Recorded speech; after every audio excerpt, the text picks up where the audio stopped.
I didn't even get a chance to sit before they told me my job was gone, my role eliminated, and my 11 years reduced to a pre-printed packet slid across a cold table. No explanation, no respect, just the kind of quiet humiliation that sticks to your skin long after you leave the building.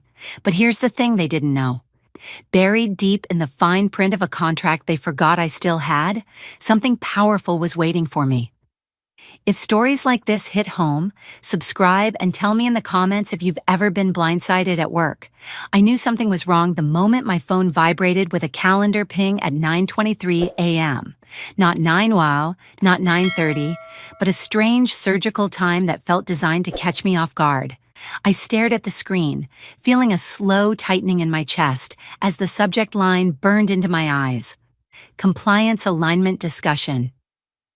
In my 11 years at the company, I'd learned that whenever HR strung together odd corporate buzzwords, someone was about to lose something important. I walked down the hallway, the air cold and too quiet, and pushed open the frosted glass door to the HR compliance suite. Trent was already there, sitting upright with that forced half-smile HR people put on when they're about to ruin your morning. Next to him was Michael, my VP, pretending he was deeply fascinated by the patterned carpet. He didn't even glance at me. That told me everything. My chair was already pulled out, angled toward them like a defendant's seat in a courtroom I never agreed to enter. I sat down slowly, heart pounding so loud I wondered if they heard it. Trent folded his hands and launched into his script with the enthusiasm of someone reading a microwave manual. Sarah, thank you for coming on such short notice. In light of recent operational restructuring efforts and compliance recalibration. He was using so many empty words I wondered if he practiced them in the mirror, but I'd been here long enough to know the translation. You're about to be thrown out, and we'd prefer if you didn't make a scene. My breath caught, but I stayed still. I wasn't going to give them the satisfaction of seeing me crumble. Then came the sentence that split the ground beneath me. Your role is being discontinued effective today. Today. The word hit me like a slap. 11 years managing data compliance, running point on federal audits, carrying entire departments through chaos, and they were tossing me out like I was a shipping error. I forced myself to look at Michael, hoping for something. An apology, a moment of humanity, a hint that this wasn't personal. But he kept his gaze locked on the folder in front of him, like it might explode. That cowardice hurt more than the firing. I had covered for him, cleaned up his mistakes, even stayed late on nights he disappeared early to take his nephew to dinner. The same nephew he'd been grooming for a leadership opportunity. Suddenly the timing clicked into place. I wasn't being restructured. I was being replaced. Trent slid a sealed envelope toward me like it was a peace offering. Inside would be the severance package, the NDA, the paperwork designed to make me disappear quietly. If you have personal items at your desk, he added softly, we can escort you to collect them. Escort, like I was a threat. Like the problem was me, not the two men who couldn't even say my name without looking uncomfortable. I walked out with my jaw clenched, my vision blurring as I passed the glass bridge hallway that I'd walked across thousands of times. I wasn't just fired, I was erased, neatly and efficiently, like I'd never mattered at all. I drove home in a fog so thick it felt like someone had stuffed cotton in my head. The road signs blurred, my hands trembled on the steering wheel. By the time I stepped into my apartment, the silence hit harder than the firing itself.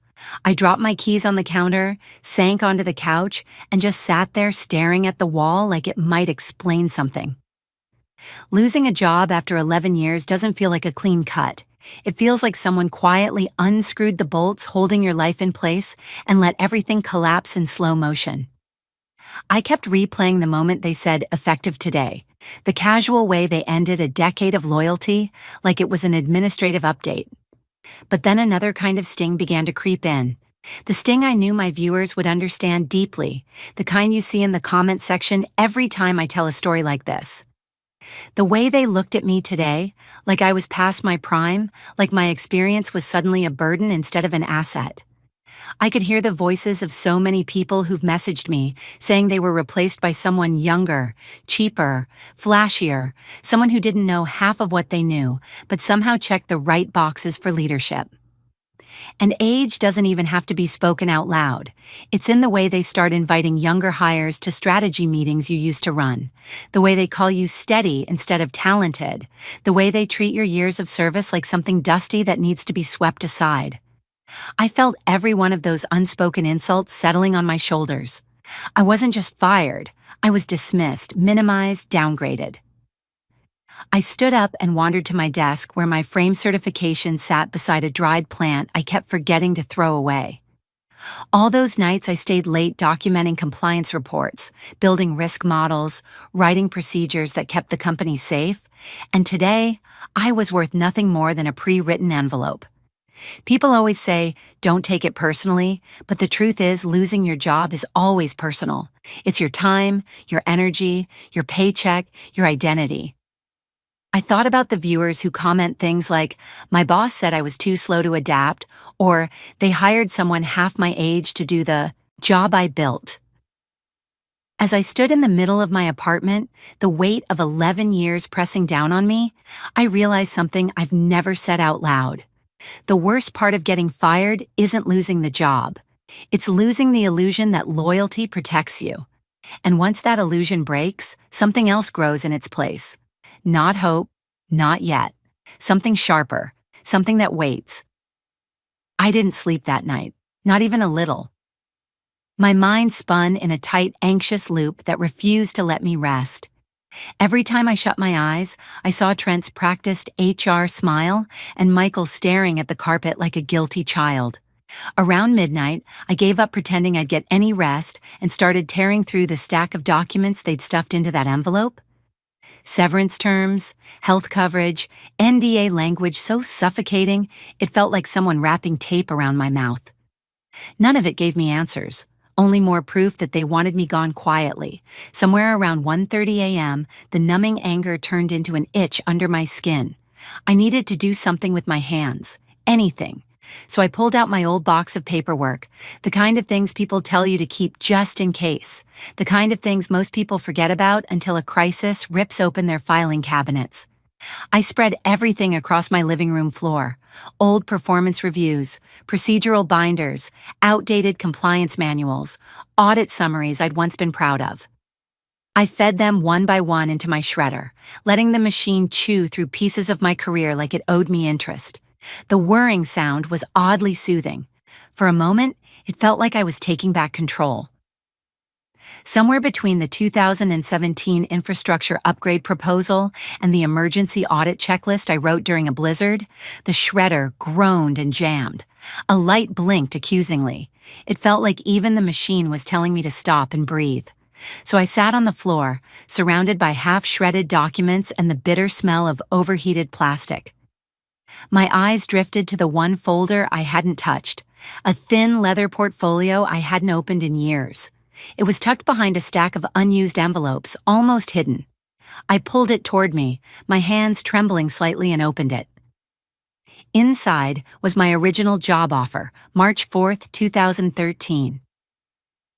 The paper felt older than I remembered, softer around the edges, a little yellowed like a photograph exposed to too much light.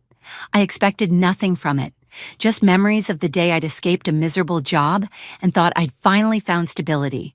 But as I flipped through the pages, something strange happened. I slowed down. I started reading more carefully. My pulse shifted, not calmer but sharper, somehow more awake. And then I saw it, buried several pages deep, beneath a sea of legal language I absolutely never understood back then, was a clause I couldn't believe I had missed. A clause I didn't remember ever hearing about, much less discussing. I stared at the paragraph, read it once, then twice, then a third time. I pressed my palm over the words because I genuinely thought I might be hallucinating from exhaustion. In the event that the employee is involuntarily separated from employment without cause, all pending retention-based compensation outlined under the Data Sovereignty Assurance Initiative shall be immediately payable in full. My breath caught, my eyes burned. I whispered the words out loud to make sure they were real. immediately payable in full. Data Sovereignty Assurance Initiative. That wasn't some generic company program.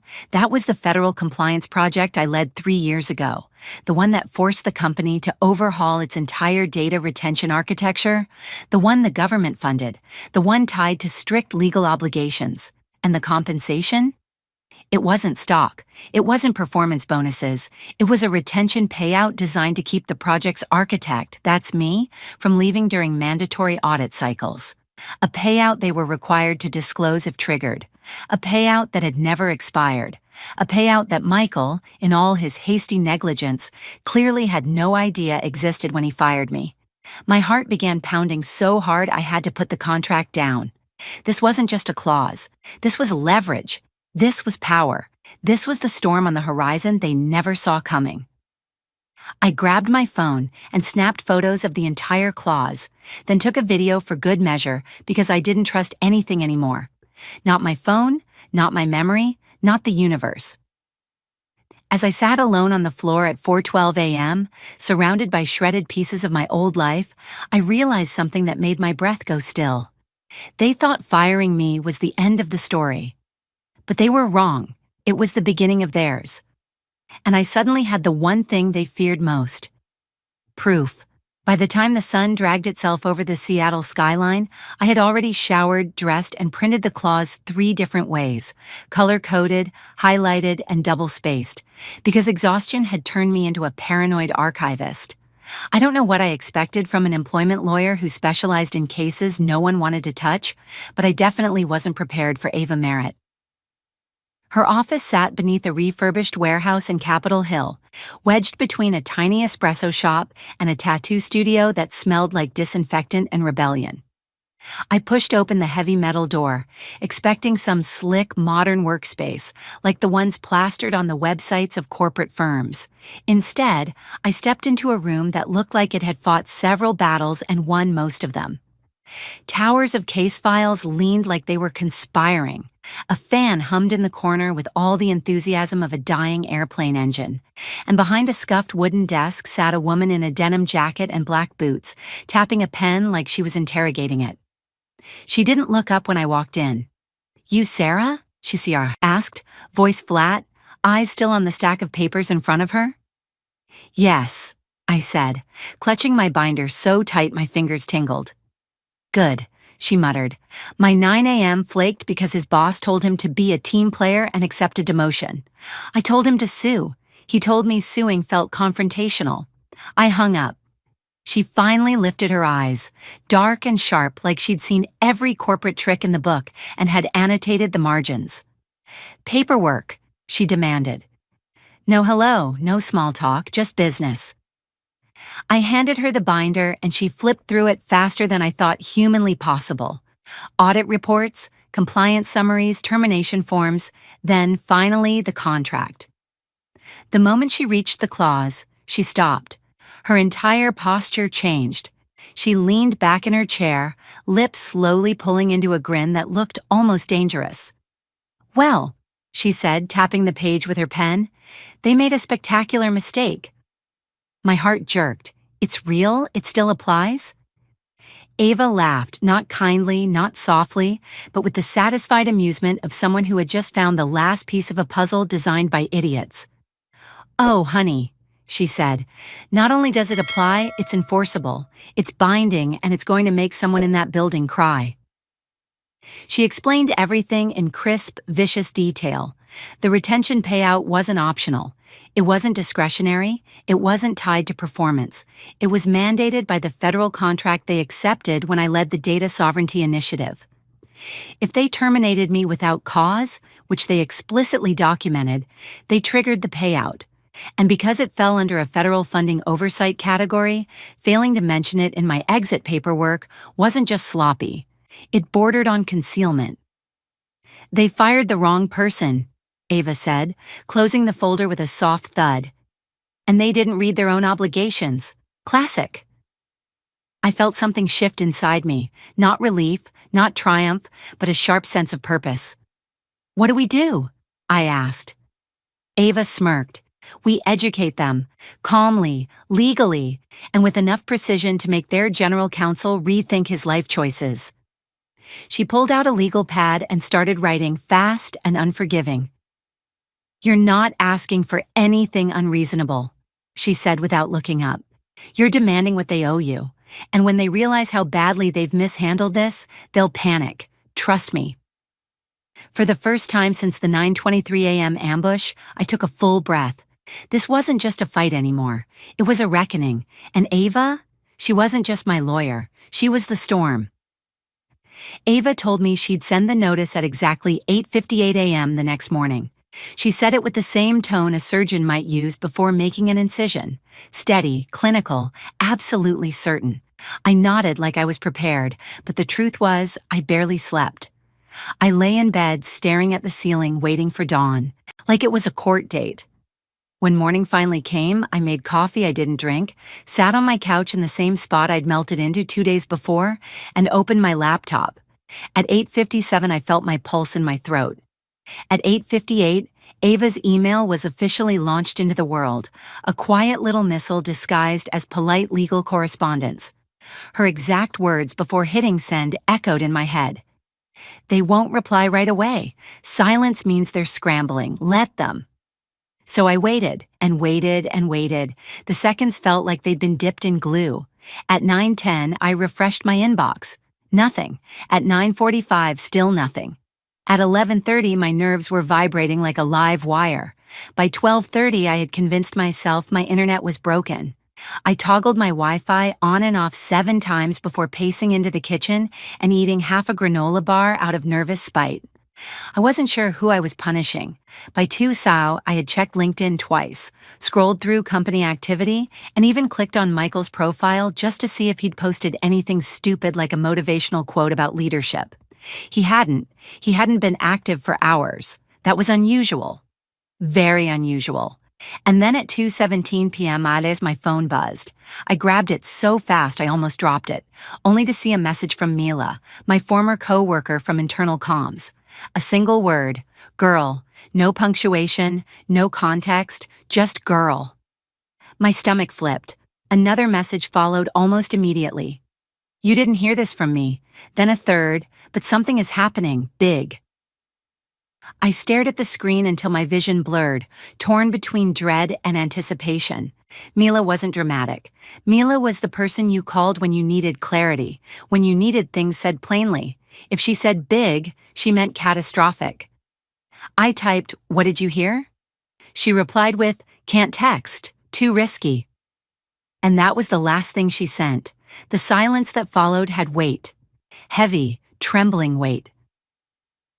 I folded onto my couch, knees to my chest, mind racing.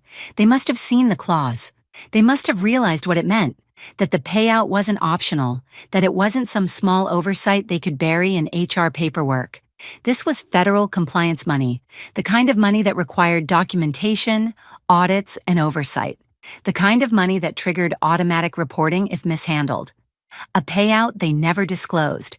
A payout they were legally obligated to handle correctly.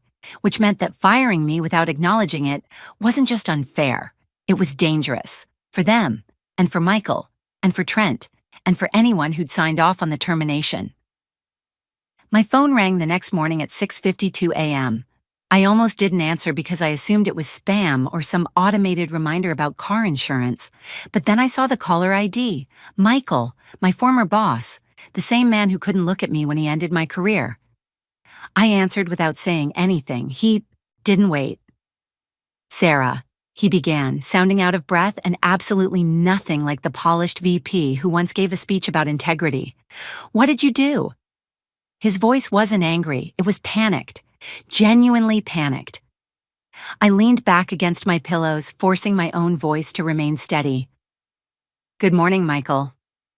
He exhaled shakily like he'd been holding his breath since yesterday. We got a letter from your attorney." "Yes," I said softly. "I heard." "Do you understand what this triggered?" He rushed on. "Legal has been in meetings since 6 a.m.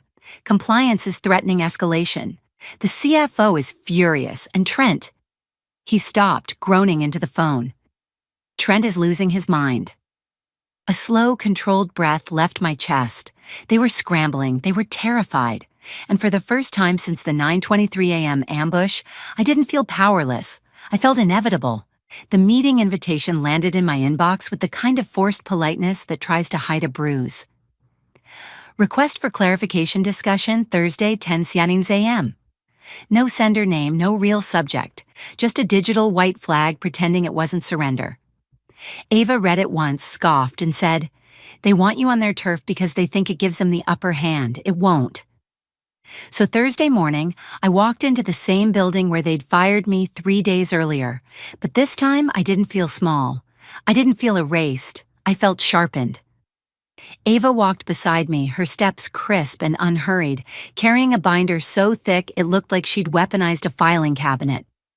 The receptionist's fake smile flickered when she recognized me, but she said nothing.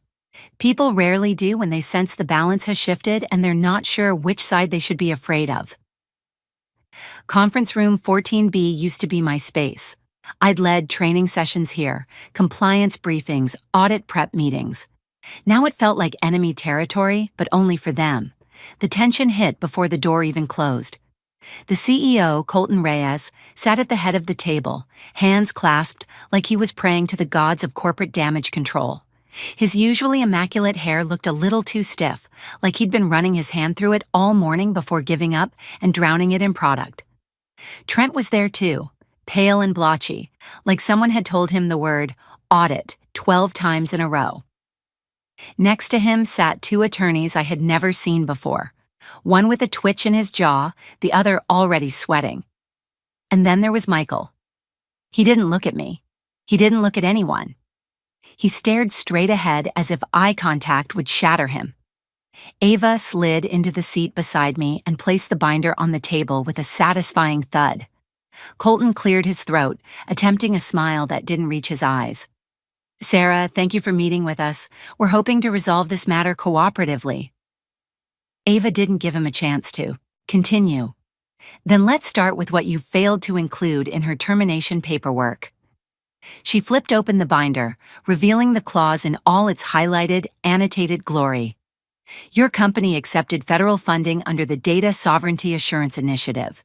You signed a contract mandating full retention compensation for the project lead, my client, if terminated without cause."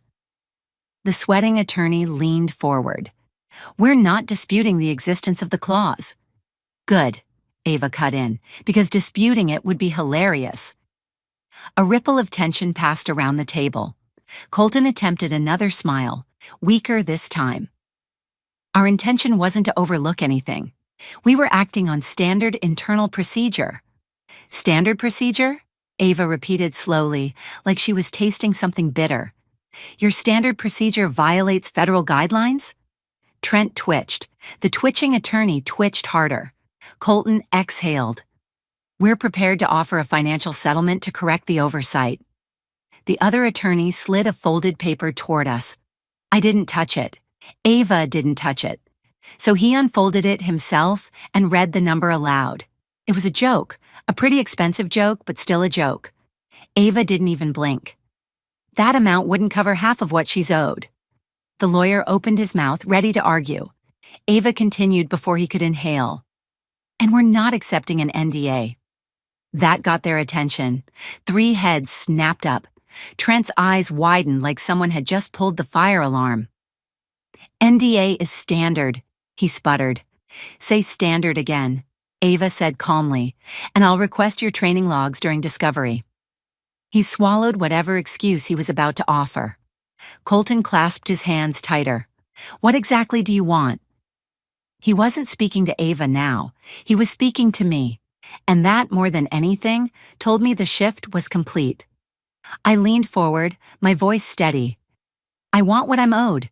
No silence, no loopholes, no pretending this was a harmless mistake." The room stilled. Ava added, "And if that doesn't happen today, she keeps her rights and we escalate. Federal oversight, audit requests, board notification, media filings, public documentation." The sweating attorney suddenly looked like he might pass out. Colton inhaled deeply. his jaw tightening as he turned to legal. "Prepare the wire documentation," he said, voice clipped, full amount. A heavy beat passed between them before he added, almost painfully, "No NDA." For a moment, no one moved. It felt like the oxygen in the room had frozen. Then the sweating attorney nodded, defeated, and began typing with trembling fingers.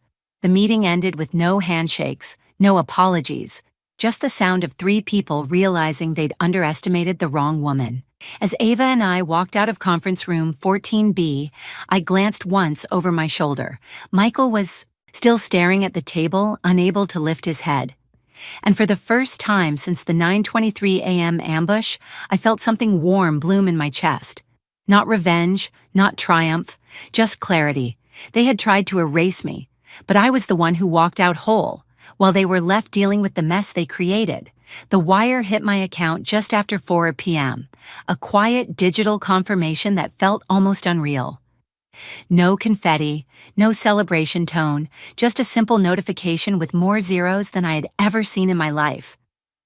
I stared at it for a long moment, letting the reality sink in. This wasn't charity, and it wasn't luck. It was accountability. Money they owed me. Money they tried to bury. Money they never expected I'd know how to claim. I didn't cry. I didn't shout. I didn't even call anyone. I just sat with it, breathing slowly, letting my shoulders finally drop from a tension I hadn't realized I'd been carrying for years. Whiskers jumped onto the couch beside me, nudging my hand like she knew the war was over. I gave her an extra treat because she'd been the only witness to the worst parts of this mess. And then I did something I didn't expect, something that felt more freeing than the payout itself. I opened my laptop, went to my email folders, and deleted every single message tied to that company. Thousands of threads gone in seconds. Old memos, audit notes, project approvals, late-night crisis fixes, all the digital debris of a career that had demanded more than it ever gave back. Gone. The silence afterward felt clean. I thought about what people always say. Don't burn bridges. But some bridges aren't bridges, they're traps, carefully disguised as stability. And walking away from them isn't destruction, it's survival. For anyone watching my story or reading it later, here's what I learned the hard way. Companies gamble on your silence, they rely on your exhaustion. They bet you won't read the paperwork, won't question the process, won't push back. But the moment you open your eyes and your courage at the same time, everything shifts. You stop being the problem they think they're disposing of. You become the consequence they never prepared for. So if you've ever been undervalued, blindsided, or pushed out like you didn't matter, tell me your story. Your claws, your leverage, your moment of power might be hiding where you least expect it. And the world deserves to hear it. What this whole experience taught me is something I wish someone had told me years ago. Stability is an illusion, but self-respect isn't. I spent over a decade believing that loyalty, hard work, and keeping my head down would protect me. But the truth is, companies protect themselves first. That doesn't mean we have to become cynical. It means we have to stay awake. We have to read what we sign, ask the uncomfortable questions, and remember that boundaries aren't acts of aggression. They're acts of survival. And if there's one thing I'll carry with me for the rest of my life, it's this. Sometimes forgiveness frees your heart, but sometimes silence, the right kind of silence backed by proof and strategy, is the knife that cuts you loose from people who never deserved your loyalty in the first place. I didn't win everything, and I didn't walk away unchanged. I walked away aware, stronger, more alert to the quiet places where power hides, even in my own life. And if you've ever been blindsided or undervalued, I hope you know this. You're allowed to protect yourself. You're allowed to ask for what you're owed.